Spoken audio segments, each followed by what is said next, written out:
తాకట్లో ఉన్న బంగారాన్ని విడిపించి ఆ రోజున మార్కెట్ ధర కట్టి మిగిలిన డబ్బును మీకు అందిస్తుంది కొమ్మూరి గోల్డ్.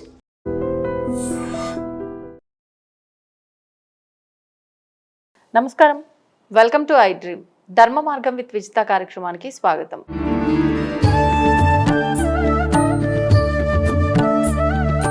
నమస్కారం గురుగారు. పరమేశ్వరార్పణం. గురుగారు, శివుడు అభిషేక ప్రియుడు, అభిషేకాలు చేస్తూ ఉంటాము. అసలు నిజంగా అభిషేకం చేయటం వల్ల కలిగే ప్రయోజనం ఏంటి, ఎందుకు చేయాలి? ఎందుకు చెయ్యాలి అనే పదానికి 100 అర్థాలు వస్తాయండి.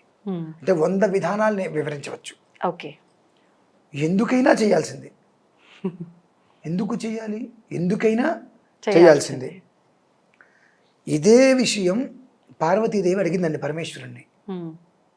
ఏమయ్యా, నీకెందుకు ఈ గతి పట్టింది? ఇల్లు లేదా, పెళ్ళాం లేదా, పిల్లలు లేరా, నువ్వు ఎందుకు ఇల్లు ఎక్కడో శ్మశానంలో కూర్చున్నావు? నీకేం అవసరం శ్మశానంలో కూర్చున్నావు?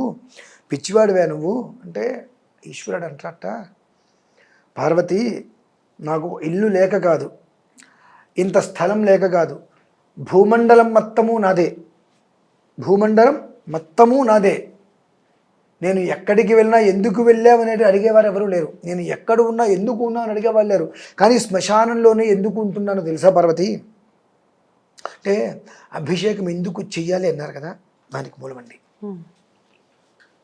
మనిషి బ్రతుకున్నంత కాలము నేను ఇంతవాడిని, నేను ఎర్రగా ఉన్నా, నేను ఇంత పొడుగున్నా, నేను ఇంత అధికారిని, నాకు ఇంత జీతం వస్తుంది, నాకు ఇంత అహం ఉంది, ఇంత కారు ఉంది, ఇంత బంగళా ఉంది, నా అంతటి వాడు లేడని చెప్పి బాగా అహంకారం పడతాడు. వాడు చనిపోయిన తర్వాత ఎవరైనా 1 గంట నా ఇంట్లో ఉంచుకుంటారండి అని అంటున్నారా? మరి అంత ఇల్లు కట్టాడు, 10 రకాల మేడలు కట్టాడు. ఆ మేడ చూస్తుంటే వాము ఎంత ఖర్చు పెట్టి కట్టాడా అని అనిపిస్తుంది. వాడు చనిపోయిన తర్వాత ఆ మేడ లోపలికి తీసుకెళ్తున్నారా? ఎవరైనా ఒక్కడైనా ఆ శవాన్ని నా ఇంట్లో తీసుకొచ్చి పెట్టండి అని అంటాడా? బయట పడుకోబెడుతున్నారు, బయట పడుకోబెడుతున్నారు. ఈ బంధువులందరూ వస్తారు, అయిన తర్వాత వాడిని తీసుకెళ్ళి శ్మశానంలోకి వెళ్తే సగం మంది శ్మశానానికి వెళ్ళి సగం మంది ఇంటి దగ్గరే ఆగిపోతున్నారు. ఆ శ్మశానంలోకి వెళ్ళి వాడిని తగలబెట్టేసిన తర్వాత, దహన కార్యక్రమాలు చేసిన తర్వాత కపాలమోక్షవంగానే కొడుకు కూడా వెనక్కి వచ్చేసాడు. ఆ సమయంలో ఆత్మ క్షోభిస్తుందండి. ఇంతమంది సంతానం ఉన్నారు, ఇంతమంది బంధుజనం ఉన్నారు, ఇంతమంది స్నేహితులు ఉన్నారు, నా వల్ల ఉపకారం పొందిన వాళ్ళు ఇంతమంది ఉన్నారు, అందరూ నన్ను వదిలేసి వెళ్ళిపోయారని చెప్పి ఆత్మకి తెలియదుగా మరి ఏడుస్తుంటే, అప్పుడు ఆ శివుడు, నేనున్నారా నీకు దగ్గర, ఎవరున్నా లేకపోయినా నువ్వు బ్రతుకున్నంతకాలం నన్ను తలుచుకోలేదు, దేవునికి అభిషేకం చేసేదేంటి, నాకేమిచ్చాడు నువ్వు అనుకున్నావు, నీకు ఇచ్చిందంతా ఎవరిచ్చారు? ఆయన ఇచ్చిందంతా ఎవరిచ్చారు? ఈశ్వరుడే. ఈశ్వరుడికి అభిషేకం చేయమని ఎందుకు చెప్పారు? చిన్నప్పుడు నడక ఎవరికి రాదుగా, ఎలా నడుస్తారు? జాగ్రత్తగా అది పట్టుకొని ఇది పట్టుకొని ఇది పట్టుకొని నడుస్తారు. 70 ఏళ్ళు వచ్చిన తర్వాత పరిస్థితి ఏంటి? మనిషికి మళ్ళీ ఆ వచ్చినటువంటి నడక జాగ్రత్తగా క్రమేపీ తగ్గిపోతుంది. అవునా? కళ్ళు, చిన్నపంచి కళ్ళు మనిషిని గుర్తుపట్టలేడు చిన్నప్పుడు. కానీ ఒక వయసు వచ్చిన తర్వాత మళ్ళీ అనారోగ్యం వచ్చేది, ఒక వయసు వచ్చిన తర్వాత ఆ మనిషిని గుర్తుపట్టడం కూడా ఎవరు ఎవరు అంటూ చూస్తూ కళ్ళతోటి ఎవరు అట్లానా అంటూ ఉంటారు. అంటే అది కూడా మళ్ళీ వచ్చిందో చూపు బంధగించింది. మాట రాదు, అనుకుంటూ మాట మొదలు పెడతారు. చివరికి అలానే మళ్ళీ నేను అనుకుంటూ మాట వచ్చింది ప్రతిదీ పోతుంది. అటువంటి దానికోసం నీకు అపేక్ష దేనికి అనేటువంటి విషయమై శివాభిషేకం చేయాలి. ఏది ఎందుకు చేయాలి? నీకు వచ్చింది ప్రతిదీ పోతుంది, పోయేంత వరకు స్థిరంగా ఉండాలిగా, పోయే వరకు స్థిరంగా ఉండాలి. ఒక మృత్యు ప్రమాదమైన దోషం వచ్చింది, ఆ దోషం నుంచి నిన్ను కాపాడాలి అని అంటే ఆయన వల్లే అవుతుంది. అది కాపాడగలగాలి ఆయన అంటే నువ్వు ఏదో పెద్ద పుణ్యం చేసుకోవాలి. పుణ్యం చేసుకోవడం అంటే ఏంటండి?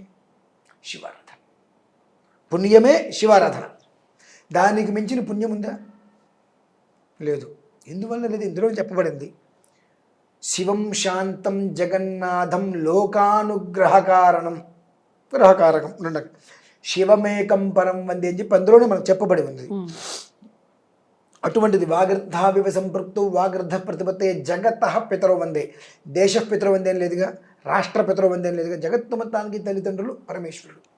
కనుక ఆయన మన క్షేమాన్ని కోరి ఈ ఉగ్రభూతాలు అనేటువంటి ఏవైతే ఉన్నాయో ఈ ఉగ్రభూతాలన్నీ కూడా రోడ్డు మీద పడి ఊరి మీద పడి ఎవరిని ఇబ్బంది పెట్టకుండా చితిమంటల మధ్యన ఎప్పుడూ నాట్యం ఆడుతూ ఉంటాడమ్మా. 24 గంటలు కూడా తన కుటుంబాన్ని తన ఇంటిని అన్నీ వదిలేసేసి శ్మశానంలో కూర్చొని నాట్యం ఆడుతూ ఉంటాడు. ఆ నాట్యం ఆడుతుంటే ఆ ఉగ్రభూతాలను కూడా మంత్రముగ్ధమైపోయి అక్కడ చూస్తూ ఉండిపోతాయి. అందుకనే శివాభిషేకం అనేటువంటిది ఎక్కడో అక్కడ ఏదో ఒక రకంగా ఈశ్వరుడి నెత్తి మీద నీరు ఎందుకు పడుతూ ఉంటుంది అంటే తాపం తగలకుండా. తాపం అంటే వేడి.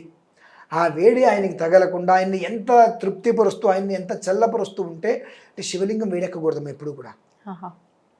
అందుకని అంటారు శుద్ధ స్ఫటికం అంటే ఎప్పుడు పుట్టుకున్నా చల్లగానే ఉంటుంది, అది వేడెక్కదు అంటారు. శివలింగం వేడెక్కిందంటే మొత్తం జగత్ నాశనం అయిపోతుంది. కాబట్టి శివుడికి ఎప్పటికీ కూడా తాపం పెరగకుండా ఆయన అంత నాట్యం ఆడుతుంటే ఆయన నెత్తి మీద 24 గంటలు ఎక్కడో ఒక్కడ ఏదో ఒకటి, అంటే మనకు ఉదయం అయితే అమెరికాకి రాత్రి అవుతుంది, అమెరికాకి రాత్రి అయితే మనకు ఉదయం అవుతుంది. జగత్తు మొత్తం ఎక్కడో ఒక్కడ ఏదో ఒక చోట ఈశ్వరుడి నెత్తి మీద 24 గంటలు నీళ్లు పడుతూ ఉండటం వల్ల ఆయన ఆ నాట్యం ఆడటం వలన ఇది మొత్తం జగత్తు మొత్తం కాపాడటమే కాకుండా నాది నాది నాది అనుకునేటువంటిది ఎవరైతే ఉన్నాడో ఆ మనిషికి బ్రతుకున్నప్పుడే కాదు చనిపోయిన తర్వాత కూడా దగ్గర తీసుకున్నటువంటి వ్యక్తి ఎవరైనా ఉన్నారంటే పరమేశ్వరుడమ్మ. ఆయన అనుగ్రహం కోసమే శివాభిషేకం చేయాలి ప్రతి నిత్యము కూడా. ఏదైనా ఆపద వచ్చిందా శివాభిషేకం చేయి. ఇంట్లో ఎవరైనా చనిపోయారా శాంత శివాభిషేకం చేయి. బిడ్డ పుట్టాడా శివాభిషేకం చేయి. అక్షరాభ్యాసమా శివాభిషేకం చేయి. పేరు పెట్టారా శివాభిషేకం చేయి. నువ్వు ఇంట్లో అది శుభమా అశుభమా ఏదైనా కావచ్చు, ఎండ్ ఆఫ్ డే శివాభిషేకం చేయి. శాంతి శివాభిషేకం అంటే. అభిషేకము అంటేనే శాంతి. ఏంటంటే నీకు వచ్చిందంత నెత్తి మీద ఆయన పాలు పోస్తాం, ఆ పాలు కింద నుంచి వెళ్ళిపోతాయి. తేనె పోస్తాం, అలా వెళ్ళిపోతుంది. పాలు వెళ్ళిపోయినా నీరు పోసి మనం మొత్తం క్లీన్ చేస్తాం. తేనె అంత ఏదైనప్పటికీ కూడా మొత్తం అంతా క్లీన్ చిట్. వచ్చింది ఏదైతే ఎలా అయితే వచ్చిందో అది అలానే మనం అభిషేకం చేస్తున్నప్పుడు చూడండి, భస్మము పసుపు కుంకుమ కొన్ని ద్రవ్యాలు చేస్తున్నప్పుడు శివుడి మీద అలా ఉండిపోతాయి. తర్వాత శుభ్రంగా నీటితోటి అలంకారం చేసే ముందు నీటితో శుభ్రంగా కడిగేస్తాం. అలాగే వచ్చినవన్నీ కూడా పోతాయి. అందులో అభిషేకం చేసినట్టు అంత గంధము భస్మము తీసుకొని ప్రసాదంగా ఇస్తాం. అదే ఐశ్వర్యం. నువ్వు చేసుకున్న పుణ్యమే ప్రసాద ఫలితంలో ఐశ్వర్య రూపంలో నీ తర్వాత తరానికి అది నువ్వు అందించగలిగావు అంటే అది పుణ్యం. భూమి మీద నువ్వు చేసుకున్న పుణ్యం అనేటువంటిది ఏదైనా ఉన్నది అంటే కేవలము శివాభిషేకం. ఆ శివాభిషేకం, అటువంటి శివాభిషేకము మామూలుగా ఒక శివలింగానికి చేస్తేనే వచ్చే ఫలితం వేరు. అటువంటిది 360 శివలింగాలకి చేస్తే వచ్చే ఫలితం వేరు. అంతకు మించి 1108 శివలింగాలకు అభిషేకం చేస్తే అమ్మా ఒకే రోజు 12 గంటల సేపు చేస్తే దాని పరిస్థితి ఎలా ఉంటుంది? ఎంత యోగం అది. అది మనం చేస్తున్నాం కూడా. ఎప్పుడండి? జూలై 13వ తారీఖు అర్ధమావాస్య, అర్ధమాస శివరాత్రి. అంటే ఏమిటి అంటే అర్ధహోరాత్రము అంటారు దాన్ని. చతుర్దశి ఇందు అమావాస్య రెండూ కలిపి వచ్చినాయి. శివరాత్రి నుంచి 6వ మాసం, ఆరుద్ర నక్షత్రం సోమవారం కలిసి వచ్చినటువంటి చక్కటి పర్వదినం.